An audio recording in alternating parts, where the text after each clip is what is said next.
I had planned my pregnancy announcement for 6 weeks.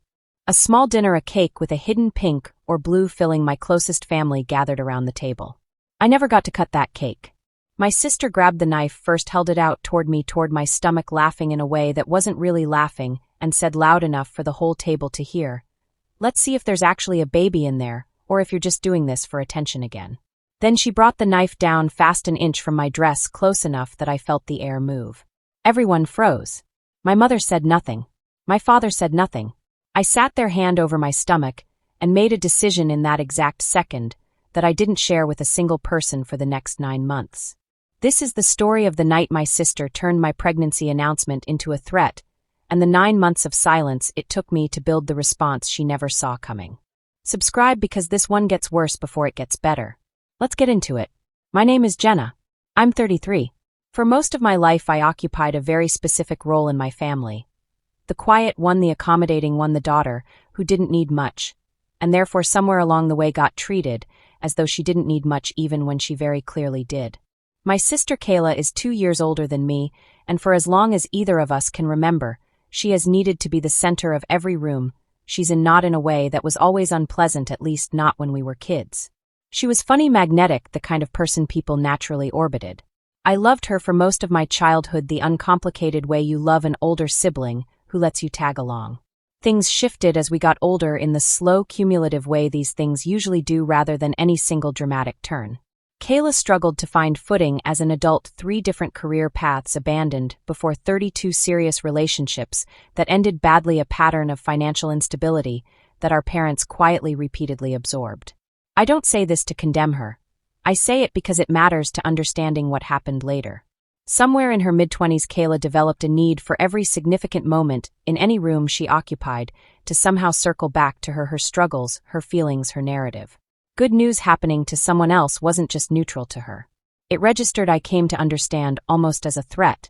I got married at 29 to a man named Marcus, a structural engineer, steady and kind in a way that had never once made me question whether I was safe with him. Our wedding day, I remember distinctly, was the first time I watched this pattern play out at real scale. Kayla, my maid of honor, gave a toast that somehow became almost entirely about her own recent breakup, ending with a line about how she hoped I'd still make time for her. Now that I was married, delivered with just enough of a wounded edge that half the room felt obligated to comfort her instead of celebrate me. I let it go. I always let it go. That was, I think, the operating pattern of my entire relationship with my sister for most of my adult life. I made myself smaller in the good moments so she wouldn't feel eclipsed, and I made myself available in her difficult moments so she wouldn't feel abandoned. It felt for years like the sustainable version of sisterhood, the version that kept peace in the family. Marcus and I tried to get pregnant for almost 2 years before it finally happened.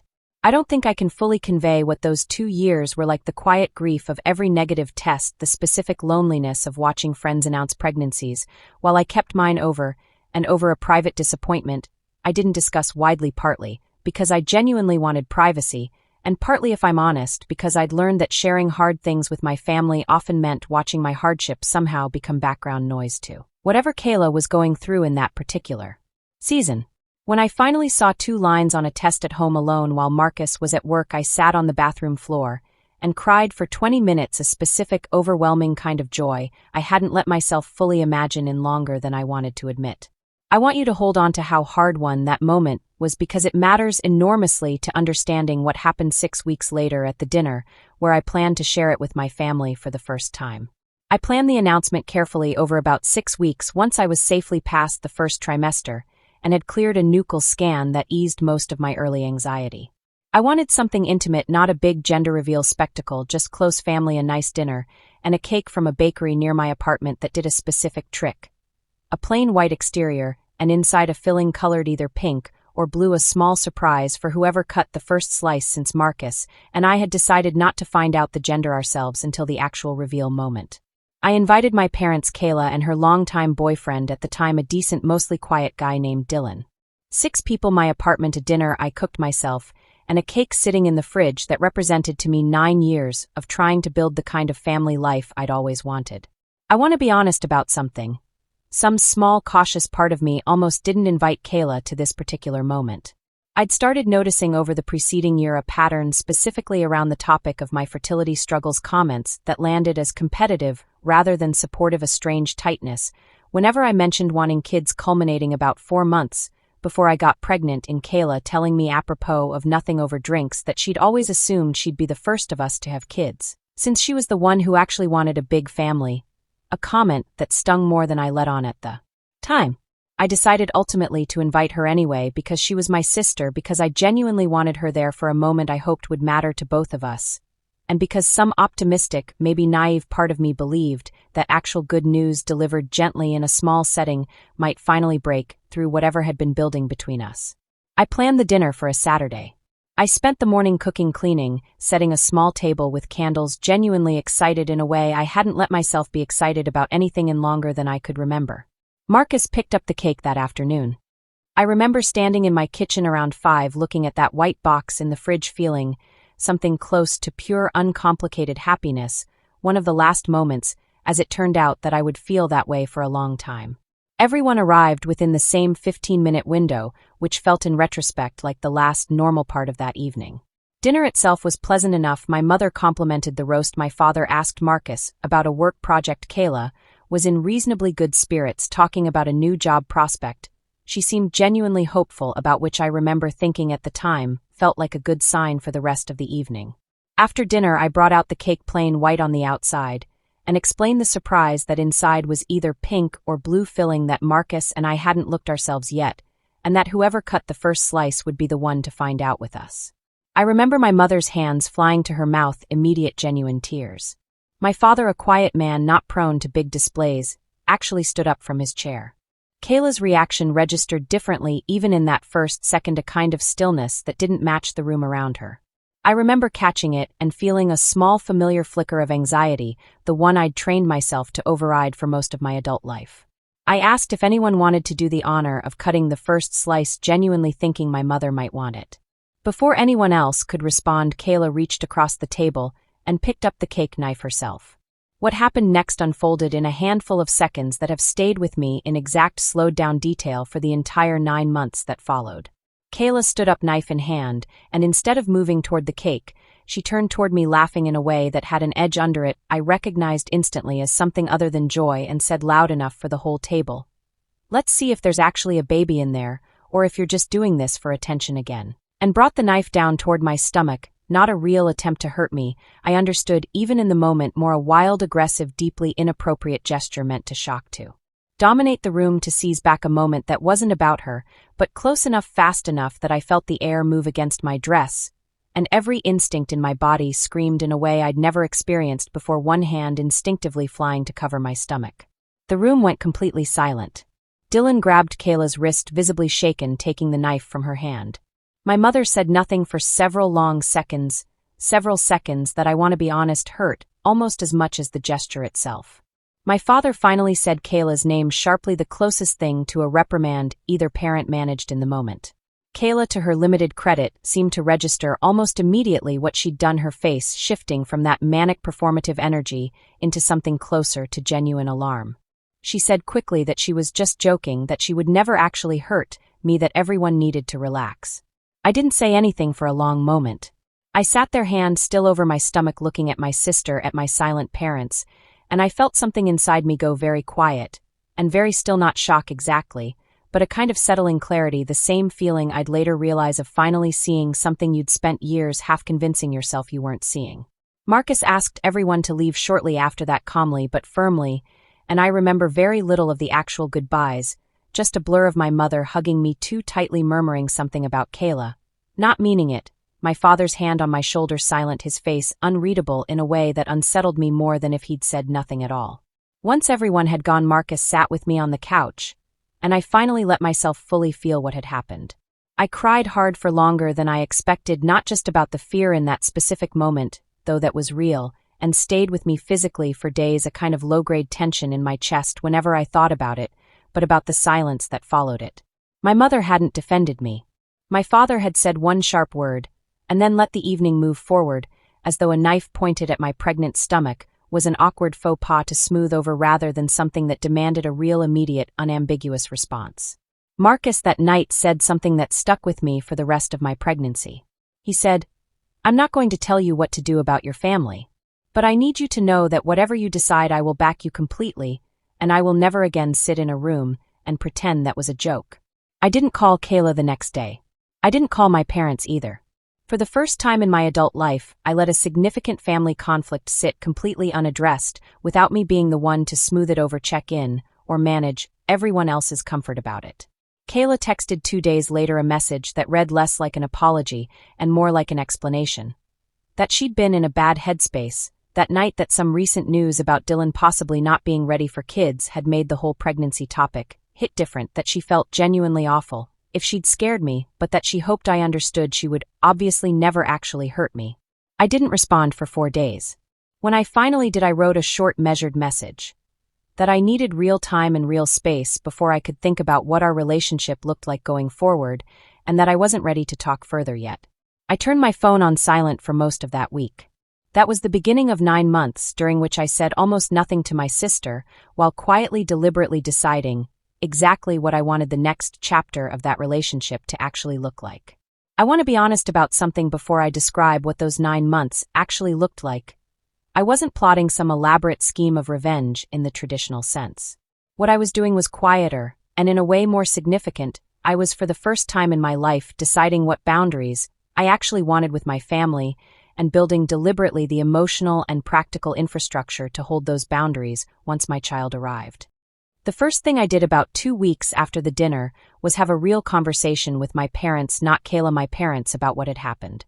I told them plainly that I understood family conflict happens, that I wasn't asking them to cut Kayla off or take some dramatic side. But I told them I needed them to understand something clearly. I would not be bringing my child into environments where that kind of behavior was treated as an overreaction on my part rather than a genuine problem on Kayla's. I told them that going forward, my child's safety and my own peace of mind were going to take priority over keeping every family gathering comfortable for everyone at all times, including Kayla. My mother, to her credit, actually listened this time in a way she hadn't at the dinner itself. I think the 2 weeks of silence from me had done something. My immediate reaction that night hadn't. It had made clear that this wasn't a moment I was going to simply absorb and move past the way I always had before. She acknowledged for the first time that she should have said something immediately, that her silence had been its own kind of failure, and that she understood why I needed space. My father, in his own quieter way, told me something I found genuinely moving. That watching that knife move toward me had frightened him more than he'd let show in the moment, that his instinct in high-stress situations had always been to de-escalate rather than confront a pattern, he admitted, that had probably let Kayla get away with more over the years than either of them should have allowed. Over the following months, I built deliberately a version of family boundaries I'd never had the confidence to construct before. I saw my parents regularly one-on-one, or in small settings, without Kayla present, rebuilding a version of that relationship on terms that felt safe to me. I stayed in only minimal careful contact with Kayla herself, occasional brief messages, enough to keep a door open without pretending nothing had happened. I also did something else during those 9 months that surprised even me.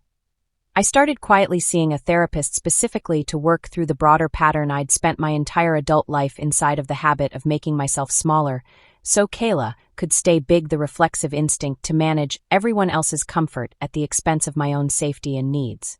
I want to be clear that this wasn't really about Kayla at all in the end. It was about me finally deciding what kind of mother I wanted to be, the kind who modeled for my own child that safety and respect weren't negotiable even with family. I didn't tell Kayla any of this was happening. I didn't share updates about the pregnancy with her beyond the bare minimum. When my parents hosted a small baby shower 5 months in, I made the decision calmly, and without drama, that Kayla would not be invited. A boundary I communicated directly to my parents, who this time supported it without argument. Kayla, from what I understand through my parents, was hurt by that exclusion, and I understand why in the abstract that would sting. But I felt for the first time in longer than I could remember that protecting my own peace mattered more than managing her feelings about the consequences of her own actions. What Kayla didn't fully understand during those 9 months of relative silence from me was that I wasn't simply avoiding her out of lingering hurt, waiting to eventually soften back into the old dynamic once enough time had passed the way I always had before. I was building something different, A version of our relationship going forward with genuinely different rules, ones I intended to hold regardless of how uncomfortable that made anyone, including myself. I decided sometime around month 6 exactly what I wanted to communicate to her, and when. I didn't want it to happen in some emotionally heightened moment the way the original incident had. I wanted it calm, clear, and delivered on my terms at a time of my choosing, not hers. I also made a decision about my child's birth specifically.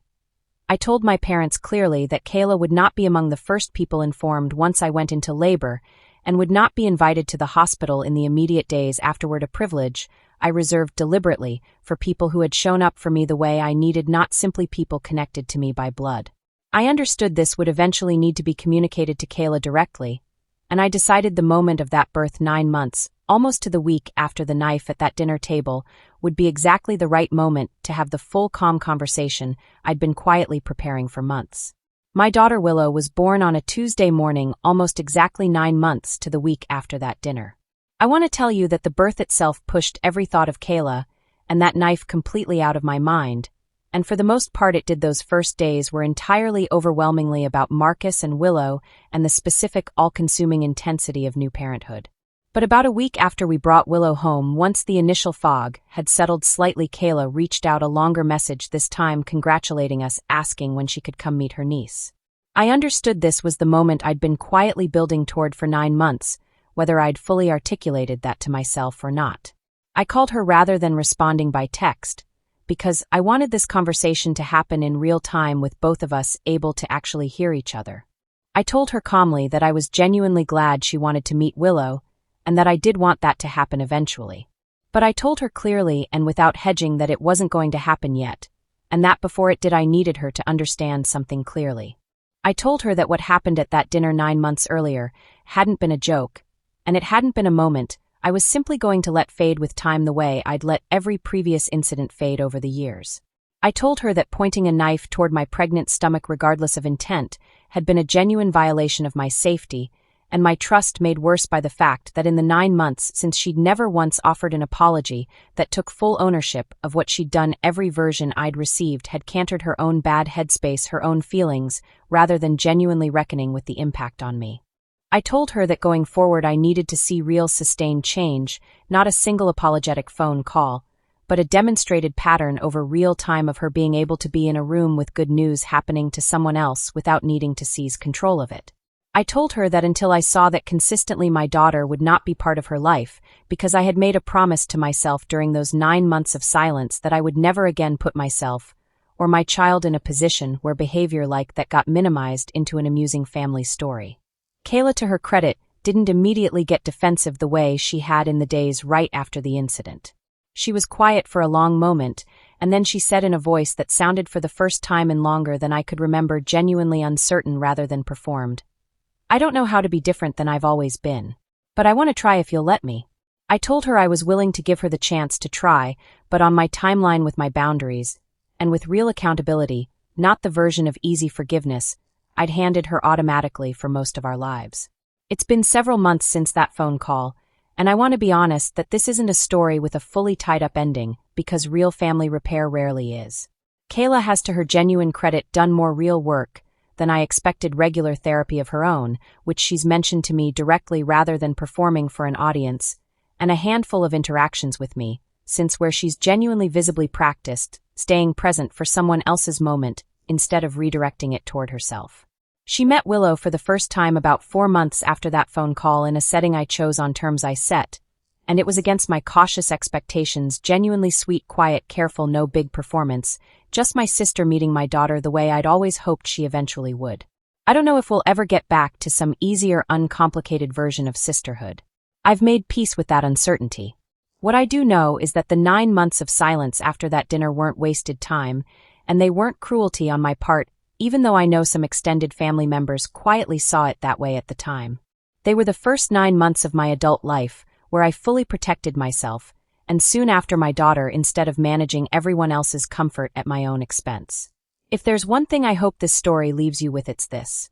You are never obligated to immediately forgive someone simply because they're family, and you are never obligated to let a frightening, boundary-violating moment get smoothed over into an amusing anecdote just because that's more comfortable for everyone else in the room. I waited 9 months not out of coldness, but because I finally understood that real change in another person requires real-time, real accountability, and a version of you strong enough to hold a boundary, even when everyone around you wants the discomfort to simply disappear. If someone in your life has ever crossed a line and then asked you to move past it faster than you actually could, I hope this story reminds you that your timeline is allowed to be exactly as long as you need it to be, and that real repair when it happens is so much more meaningful than the fast, hollow version everyone else was hoping for. If this story resonated with you, let me know in the comments, and subscribe for more real stories about family boundaries and protecting your peace. I've got plenty more where this one came from.